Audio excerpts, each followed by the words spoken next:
Bu videoları halkı bilinçlendirmek için meslektaşlarımı, aile hekimlerini, acil hekimlerini bilinçlendirmek için sürekli paylaşıyorum. Neden? Geliş nedeni ne? Hocam burnum çok kötü ama asıl nedenim çok horluyorum. Evet. Horlama mekanizması yukarıdan başlar, nefes borusunun girişine kadar şu bölgeyi ilgilendirir.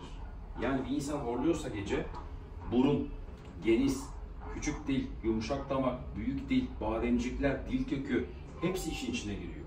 Biz sizi burnunuzdan %100 nefes alır hale getirsek bile eğer diğer taraflarda sorun varsa horlama ve uyku apnesi devam eder. O yüzden eğer tedavi protokolümüz horlama üzerine ise, uyku apnesi üzerine ise bütün bu bölgelerin değerlendirilmesi ve tedaviyi ona göre planlamak gerekir. O yüzden halk arasında dolaşan, sürekli burun ameliyatı olduğum halde halen horluyorum diyen bir sürü insan var. Çünkü aslında burun ameliyatı olmak, horlama ve uyku apnesinde tedavinin bir parçasıdır.